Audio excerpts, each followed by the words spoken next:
Coming in at number 10, we have Quinn Skaggs. Right off the bat, with a name like Quinn Skaggs, you know this guy means business. This guy sounds like he's a character from a Guy Ritchie movie. If you're in the crime world and you're dealing with Quinn Skaggs, he's probably going to cut your pinky off when you don't pay him back in time. Now, Quinn had a long rap sheet when he was brought in. He was only 17 and he had already been arrested for a burglary spree where he was breaking into people's homes while armed with a handgun. Man, at his age, the most dangerous thing I was doing was trying to convince my older brother to buy me a Mickey of rum so I could feel cool at a party. Skaggs also got into a fight at school, and when a teacher tried to break it up, he out of the teacher, who needed to have surgery on his face. This 17-year-old was being held in a detention center and then kicked out the window and used bed sheets to scale down the side of the building like he was in the show Prison Break. Coming in at number 9, we have a big breakout. If you're gonna break out, you might as well bring some of your friends with you, right? Well, some teens in Nashville thought that this was the best idea. They had a plan to break out, and I think it worked better than they ever would have expected. Here's an opening from the news story that was covering the incident. Good evening. Take a look at these photos. Tonight, the hunt continues for 7 teens who escaped from the Woodland Hills juvenile. The news highlighted the 7 that were still on the loose, but 32 actually made a break at the same time. That's what you call teamwork. Basically what happened was all of these teens kicked out the windows to their rooms at the same time and then jumped out the windows and hightailed it into the woods. Now you might think it would have been confusion that caught all of these cops off guard, and that's why so many people were able to get away, but it was actually just incompetence on the side of the police. They didn't even notice that the teens had escaped until an hour after it had happened. Coming in at number 8, we have Miko West. If you break out of prison, the first thing you're going to want to do is lay low. Well, that's what they have you believe in the movies. That there's some secret hideout you can go to and there's a bunch of your friends there. Maybe there's an Xbox and there's always really good food. But in reality, when you get out of prison, you have nowhere to go. You don't even have clothes to change into, and you're obviously in an orange jumpsuit. So unless you have everything planned out, most criminals who escape will turn back to crime because it's the only way they can get money and something to eat. This is what happened to Miko West. He was able to break out by swiping a key card and then opening the front door and just walking right out. That sounds like something that was pulled right out of a video game, but it was true. Then he got busted when he tried to steal a candy bar. The dude was just trying to get something to eat. Coming at number 7, we have the Nashville teens. A juvenile detention center in Nashville was holding 4 possibly dangerous teens who managed to escape in December of 2019. How they escaped is still unknown, but it's thought that they snuck past the guards and then jumped a fence and then were on the run. Now, why were these teens being held? I mean, the 4 of them were between the ages of 15 and 17, so how deadly could they be? I keep thinking about what I was doing at that age, and I really was just trying to spend more time playing video games and less time doing homework. That's as crazy as I got. Well, it turns out that these 4 might have been up to something a little more intense. 2 of them were wanted for armed robbery, and the other 2 were wanted for murder. Well, I don't think there's any homework in jail, so I guess that's a little bit of a bonus. Coming in at number 6, we have Joyride. A Louisiana detention center had 3 teens break out with an escape vehicle that was drawing a lot of attention, because there's a lot of ways in which you could slip out of a detention center. You could do the whole walk through the woods thing for hours and people chase you down with lights and dogs. That's a classic. There's also the Shawshank crawl through a mile of poop and then you come out on the other side and then you move to Mexico. Or my favorite, which is sit on each other's shoulders and wear a massive trench coat and a fake mustache, but that's a very advanced technique. But these teens wanted to escape in something that was a lot less inconspicuous. The 3 of them decided that they would jump into a cop car and drive into the city. Well, it didn't take long for the cops to pull them over, and the 3 teens were thrown back in prison. It seems that these teens were going for the hiding in plain sight approach to sneaking away. Coming at number 5, we have It Worked in the Movies. Let's move back over to Nashville, where one teen wanted to try another escape tactic. This goes to show that you can't trust anything you see in the movies, because when you try it in real life, it doesn't work out at all. Like when this teen tried to escape from a juvenile prison by walking through the ceiling. When you see something like that happening in the movies, it always seems like the sneakiest move of all time. When someone slides through the vents and it's all perfectly clean, and then when in reality it would be packed with bugs and it would be one of the loudest things of all time. Well, look at what happens when people try to recreate the movies in real life.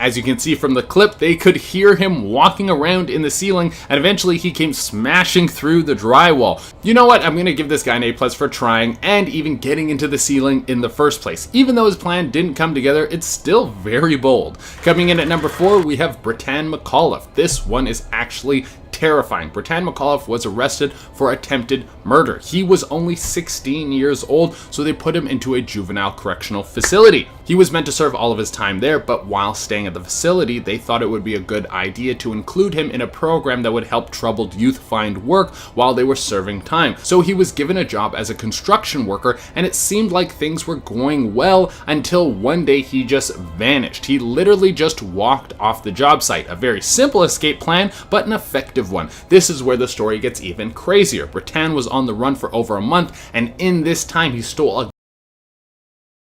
Thankfully, the woman lived. Coming in at number 3, we have Ty Harris, the getaway master. It doesn't matter how hard the police try to catch this kid, it seems they can't keep him behind bars. Ty Harris was originally in a standoff with police where they were chasing him down for robbery. He had this standoff, but then he slipped away. The police eventually caught him, and then he was locked up in a Nashville juvenile detention prison. While staying there, he realized the best way to not be in prison is to break out through one of the windows and escape on foot. This is when his skills at evading the police came into play again. Ty made it to a strip mall, and when the police showed up, he hid behind a truck and the cops didn't see him, and then they drove off while he was right under their noses. Ty then stole a truck from this strip mall parking lot where the cops were just looking for him and slipped away and was nowhere to be found. Holy moly, this kid is good at not getting caught. Coming in at number 2, we have Party Time. Sometimes you break out of prison not because you wanted to get free and run away from your punishment. No, you just wanted a little bit of a breather. You want to stretch your legs a little bit, maybe catch up with your friends and feel good for a little while before you have to go back. Well, apparently this happens more often than you would think. Juvenile detention centers all over America have had teens who break out after prisons are finished doing their rounds. They will sneak out and go party with their friends for a little while, usually have their friends meet them outside with some sort of substances that make them feel really good. Then before it's time to wake up in the morning, they will be back in their beds like nothing happened. Maybe prisons should be a little more fun and people wouldn't be trying to break out all the time. God, I'm so smart. And coming in at the number 1 spot, we have TJ Lane, one of the most terrifying teens to ever escape prison. TJ Lane was given a triple life sentence for coming to his high school with 3 students in cold blood. He did this all while wearing a shirt which he wrote the word killer on the front. On top of this, in a way to mock his victims, he wore another shirt that said killer to his sentencing. While held in a state prison, he saw an open window and made a break for it. Thankfully, he wasn't on the loose for very long before he was captured. This could have turned out to be so much worse, but he was quickly taken back to prison where he will most likely be for the rest of his life. Coming in at number 10, we have Diana Lovejoy. Diana Lovejoy freaked out so hard that she fainted when her guilty verdict was read out in court. The woman from Carlsbad in San Diego was arrested for a plot to kill her estranged husband. Diana and Walden McDavid Jr. conspired to kill Greg Mulvihill. The pair were in the middle of a divorce battle and it all got pretty ugly. The man survived a murder attempt, but Diana was still sentenced to 26 years to life in prison for her crime. Here's the moment the guilty verdict was read out.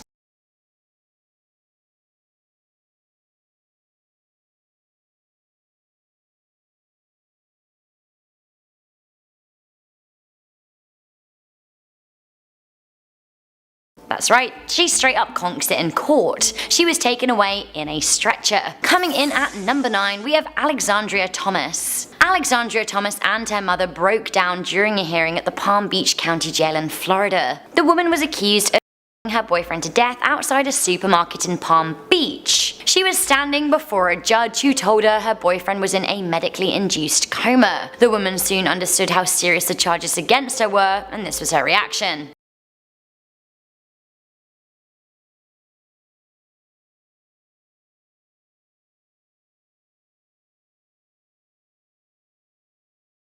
As you can see, it was all very intense. Here we have her mother outside of the courtroom, and she's still very emotional.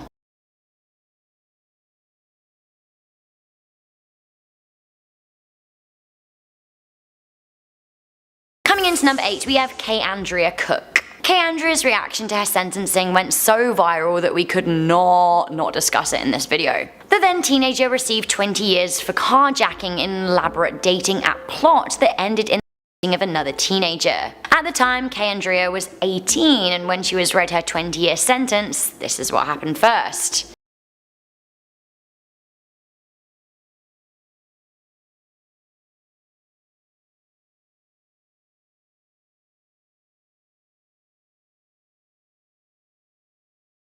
So yeah, that's her mother screaming and crying and losing it. I honestly feel like her mum really set her off, because this was then Andrea's response.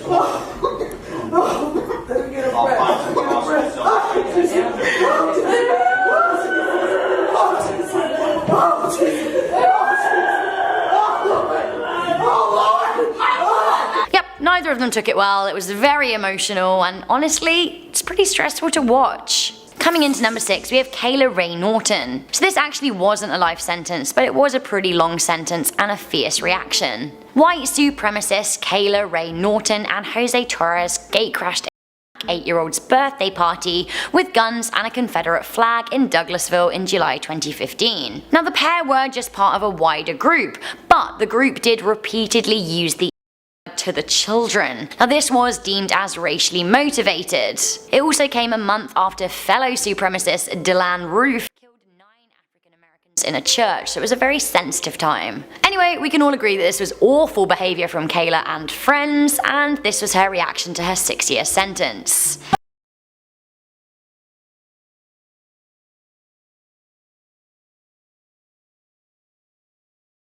She did seem pretty sorry. She broke down in tears, and she did say she accepted her sentence. The next freakout also comes from regular sentencing, but it is so intense I had to include it. Coming into number 5, we have the Vegas lady who is not done talking. So okay, I know that this isn't a life sentence or anything, but the way in which she freaks out rivals a lot of the freakouts on this list, and I thought you might want to see it. I basically just found this footage by googling woman freaks out in court, so like the details are a bit sketchy here. It seems like this woman has done something dubious in Las Vegas, and she's in court hearing about her crime and the fact that she'll likely go to jail. She tries to explain herself, but the judge is like, shh. This is her reaction to being silenced.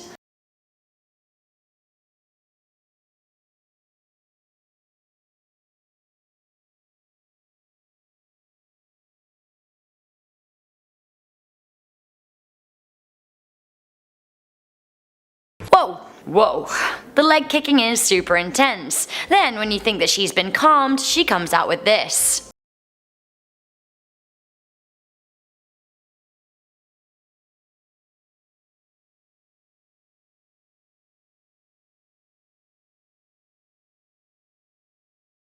If she wasn't going to jail before, she certainly is now. Okay, we have a lot of recent history lady drama, but one of the most intense and horrifying reactions to a sentence in history comes way back from 1541 at the execution of Lady Margaret Pole. Now this is one of the most gruesome and memorable trials of all time. Check it out at number 4. Poor Margaret was arrested by King Henry VIII and his henchmen. She was brought for execution at the Tower of London without trial, so basically her trial was that day, found her guilty, and yeah, her head was coming off. On the 27th of May, a summer's morning, Lady Margaret proclaimed that she was not going to lay her head on the execution block, and if the executioner wanted to decapitate her, he would have to do it where she stood. He did it, but he missed her neck, and she ran around screaming, scratching, and hissing. She literally spat blood at those who wrongly accused her. Eventually, after 11 blows, she was killed, but it's said that her ghost still haunts the Tower of London today. Coming into number 3, back with more modern history, we have this Dallas woman. Mother Elizabeth Escalona used her daughter and gluing her hands to the wall. She was shown pictures of her 2-year-old toddler's injuries. Now the little girl was left following her mother's savagery. The 23-year-old woman was sentenced to 99 years in jail, longer than usual life terms. When she's read the sentence, her reaction is very strong.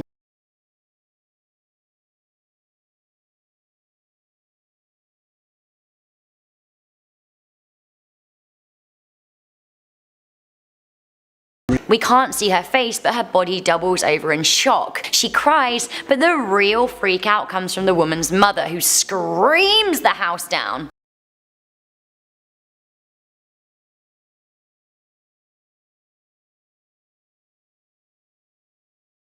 It's actually heartbreaking on so many levels. I'm really glad the toddler survived, if there is any silver lining here. Okay, you're gonna need to prepare your ears for number 2. We have this Miami screamer. This is so intense. A woman who lived in Miami was arrested for her husband, a crime that would carry a life sentence. As she meets with a judge in a bail hearing in 2013, she applies for bond, but she is denied. This was her reaction. She is distressed, distressed and also scantily dressed. She's wheeled in a wheelchair and she seems like clothing has been placed over her rather than on her. I'm not quite sure what's going on here.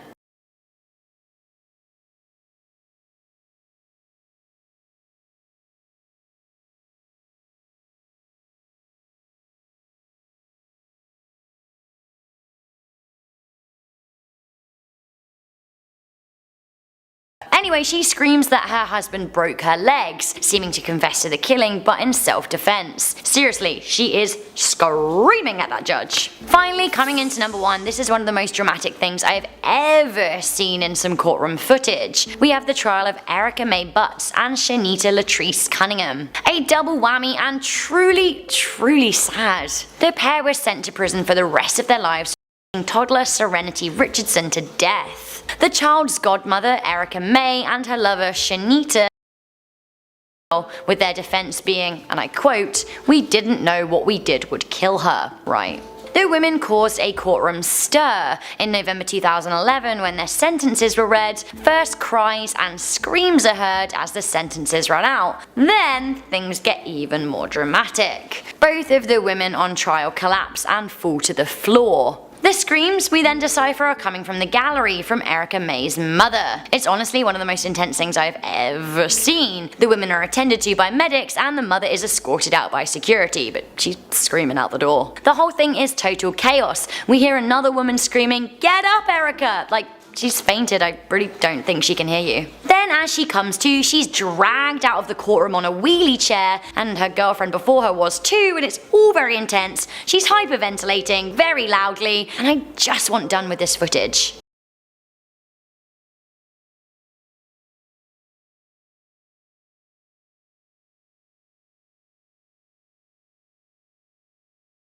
Dark list. In at number 10, we have Brian Lee Draper. Let me take you guys back to the night of September 22nd, 2006, where Brian Draper and his accomplice their classmate Cassie Stoddard for no apparent reason. They were hanging out with Cassie and her boyfriend on the night that Brian and his accomplice said that they were going to the theater to see a movie. As it turns out, they never went to the theater. They were hiding in the house waiting for Cassie's boyfriend to leave so that they can kill her. They turned the electricity off and the poor girl 30 times. During their trial, the two of them confessed to filming the entire plan. So here's a short clip of the two of them driving away from the scene of the crime.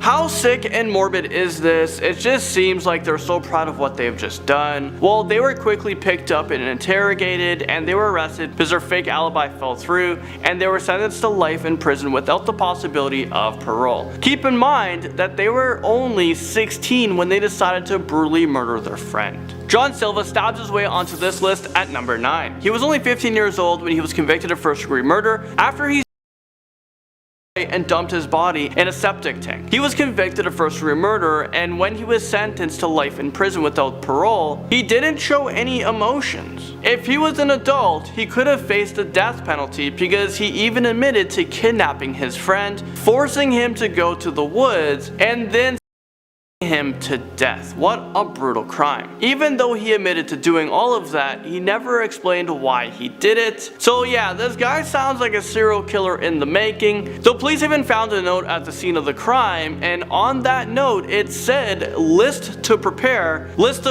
Jerry, and on the note it said strip to underwear, tie hands, gag and cover eyes. And like I said, he's a serial killer in the making, so maybe it's a good thing that he's gonna be behind bars for the rest of his life, because the world's gonna be a much safer place. Number 8 takes us to Joshua Phillips. He was convicted of life in prison without parole back in July of 1999, and that's after he murdered his 8-year-old neighbor when he was just 14 years old.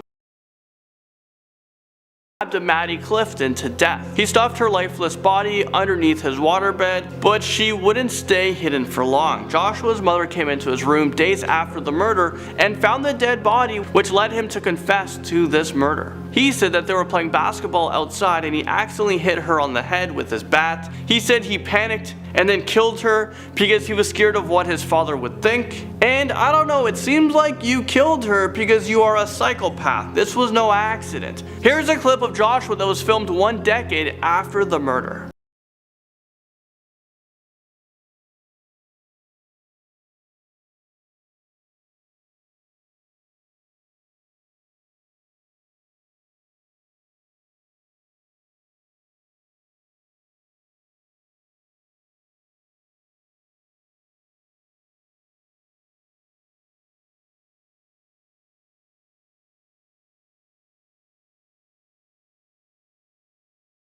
Even though he might seem like he has changed, I feel like he is a textbook psychopath who knows the right things to say in order to look like a victim. The youngest American citizen to be sentenced to life in prison make their way onto this list at number 7. I'm talking about the notorious Lionel Tate, who was just 13 years old when he was convicted of first-degree murder.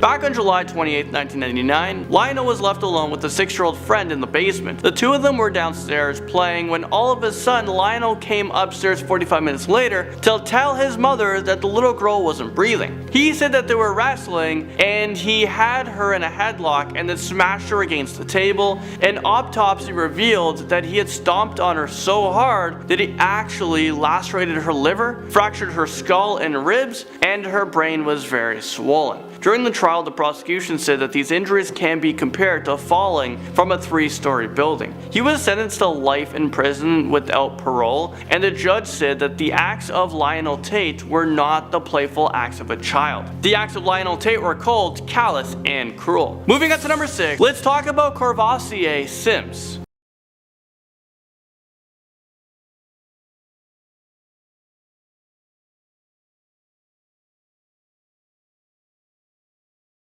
Alright, I have to ask, is this real life right now? 70 to 120 years? I know that sounds insane, but I think the sentencing, it kind of fits this crime. He was only 15 years old when he 2 teenagers, ages 17 and 18 years old, while he was attempting to buy a gun off of them. It was decided that he'd be tried as an adult because he was involved in armed robberies and 2 homicides. Oh, and he was on probation during the murders for other crimes that he committed in the past. What? So yeah, I think it's safe to say that he is a repeat offender and he will most likely die behind bars because I don't think a parole board will ever grant him probation. At least I'm really hoping they don't. Rodrigo Caballero crawls onto this dark list at number 5. Rodrigo Caballero was sentenced to 110 years in prison when he was 16 years old, and he didn't even kill anyone. So how is this possible? Well, the 16-year-old fired several gunshots at 3 other teenagers, where one of them suffered from a non-fatal but serious injury. He was convicted of 3 counts of attempted murder, and each of those charges, they come with a minimum 15-year to life. And the judge also handed him special enhancements onto his sentencing for firing a gun belonging to a gang and greatly injuring one of the victims. When you add up all of these charges, you get 110 years. So technically, he isn't sentenced to life to prison without parole. He will be eligible for parole when he's 126 years old, but most likely he is going to be dead before he makes it to his parole hearing. Up next, number 4, we have Gregory Brooks. He was 19 years old when he pleaded guilty to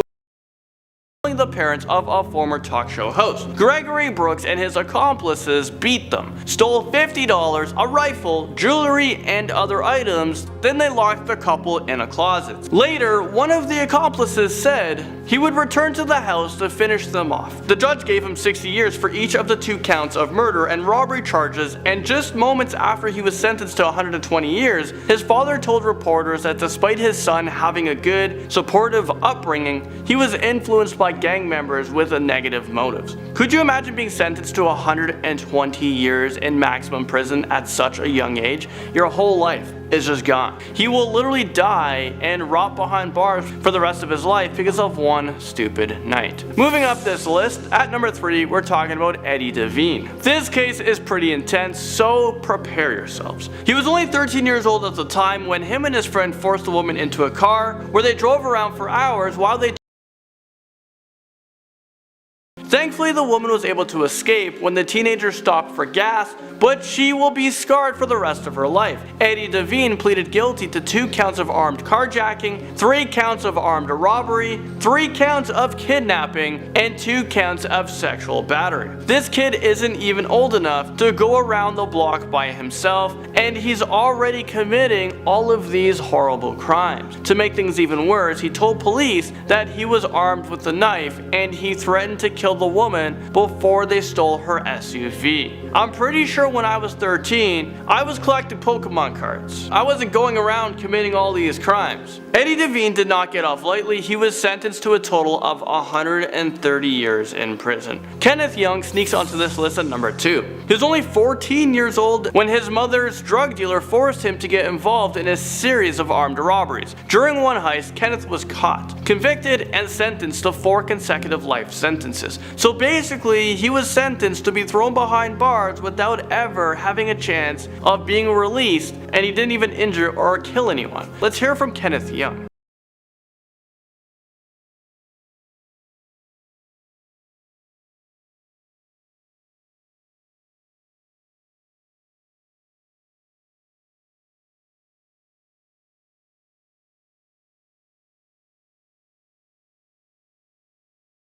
He was coerced into committing these crimes, and he was at such a young and impressionable age. I don't think he should have gotten this harsh sentence. Because of this young age and the severity of the sentence, he spent most of his time in solitary confinement until he reached 18 years old, where he was then transferred to an adult prison where he will grow old and die. And now at the top of our list, we've talked about him before. We actually did a whole docu-series of him. If you guys want to check that out, you guys can click right over here. It's called The Prison Life of Trayvion Blunt. Well, Trayvion Blunt makes it onto our list at number 1 for this video. Trayvion Blunt was 15 years old when he robbed a party with 2 older gang members. Trayvion didn't hurt anyone, but he was found guilty of 49 counts, and eventually he was sentenced to 6 life sentences and an additional 118 years in prison. He knew he would be spending a few years in prison. He didn't expect to die in there. This has to be one of the harshest punishments in America for a teenager who didn't even commit homicide. Oh, and his accomplice, well, they only served 10 to 13 years in prison. I don't understand how this was even possible. Out of the 3 of them, Trayvion was the least involved, but he got the most time. After spending some time in prison, Trayvion finally got a glimpse of hope.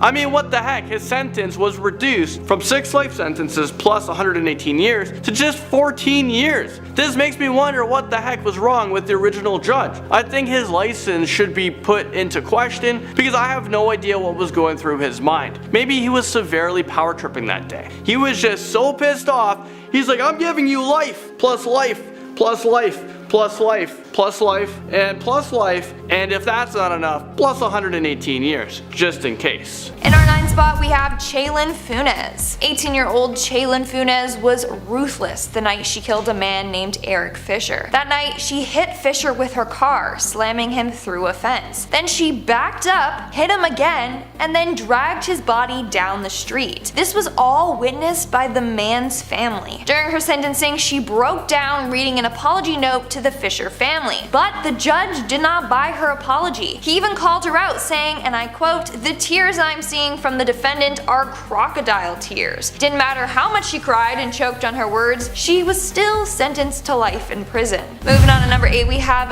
Dylan Shoemaker. But before I go any further, you know the drill. Hit that like button, subscribe, and hit that bell notification button. Just do all that. It really helps us out.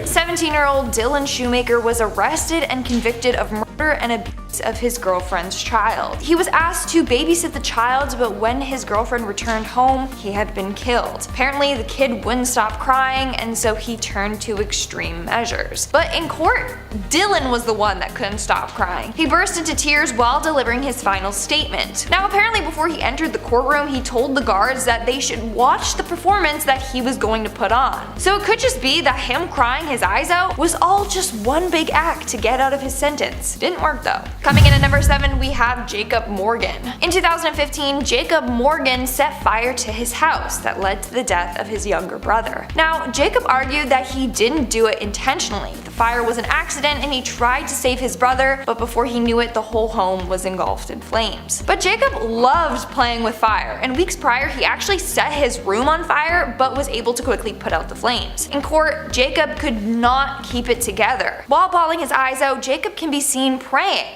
And then, when he gets his sentence, he freaks out even more.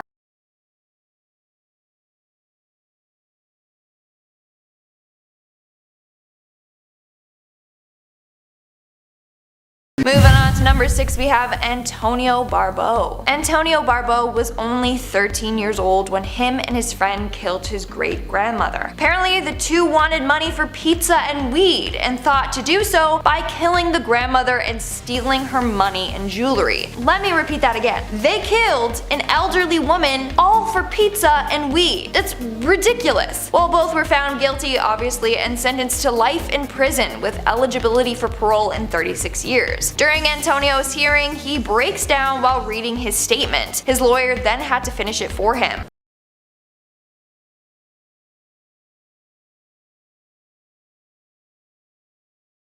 We're now at our 5th and halfway mark with Fernando Salgado.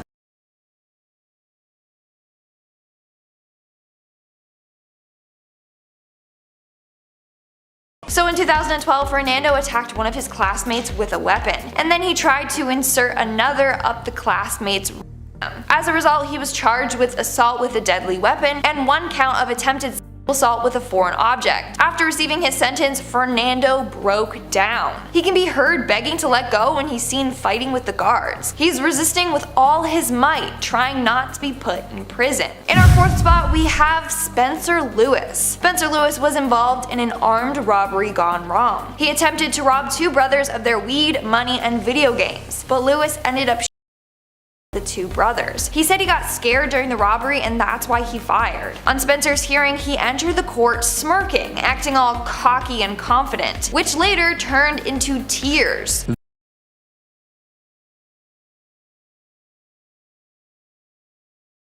But after his little breakdown, he can be seen leaving the court, smirking once again to the camera. So was it all just an act? Maybe. Moving on to number 3, we have Keyshawn Man.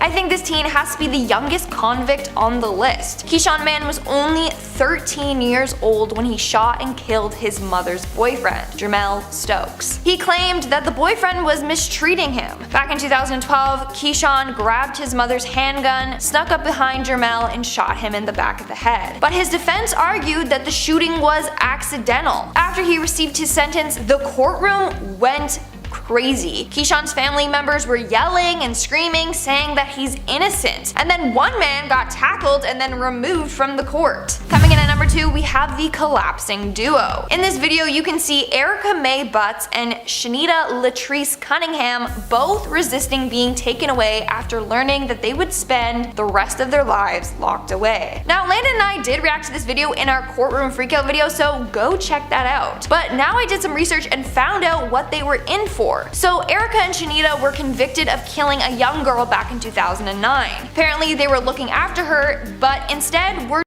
her for 2 weeks straight. That just makes me sick to my stomach. Well, in this video you can see the two flop to the floor and refuse to get up after hearing their sentence. In fact, one of the girls had to be placed in a chair and rolled away. While this is all happening, one of the girls' mothers is just completely freaking out. It was just complete madness in that courtroom. And in our number 1 spot, we have Shondell Jackson. In 2009, 19-year-old Shondell Jackson was convicted of first-degree intentional homicide and robbery of a university student, Nathan Potter. During the attempted robbery of Potter, Jackson and his partner fatally shot him to death. During most of his trial, Jackson kept his cool. He showed no remorse for his actions, and at one point he even turned and smiled at the victim's family. But after being sentenced to life in prison, his demeanor quickly changed.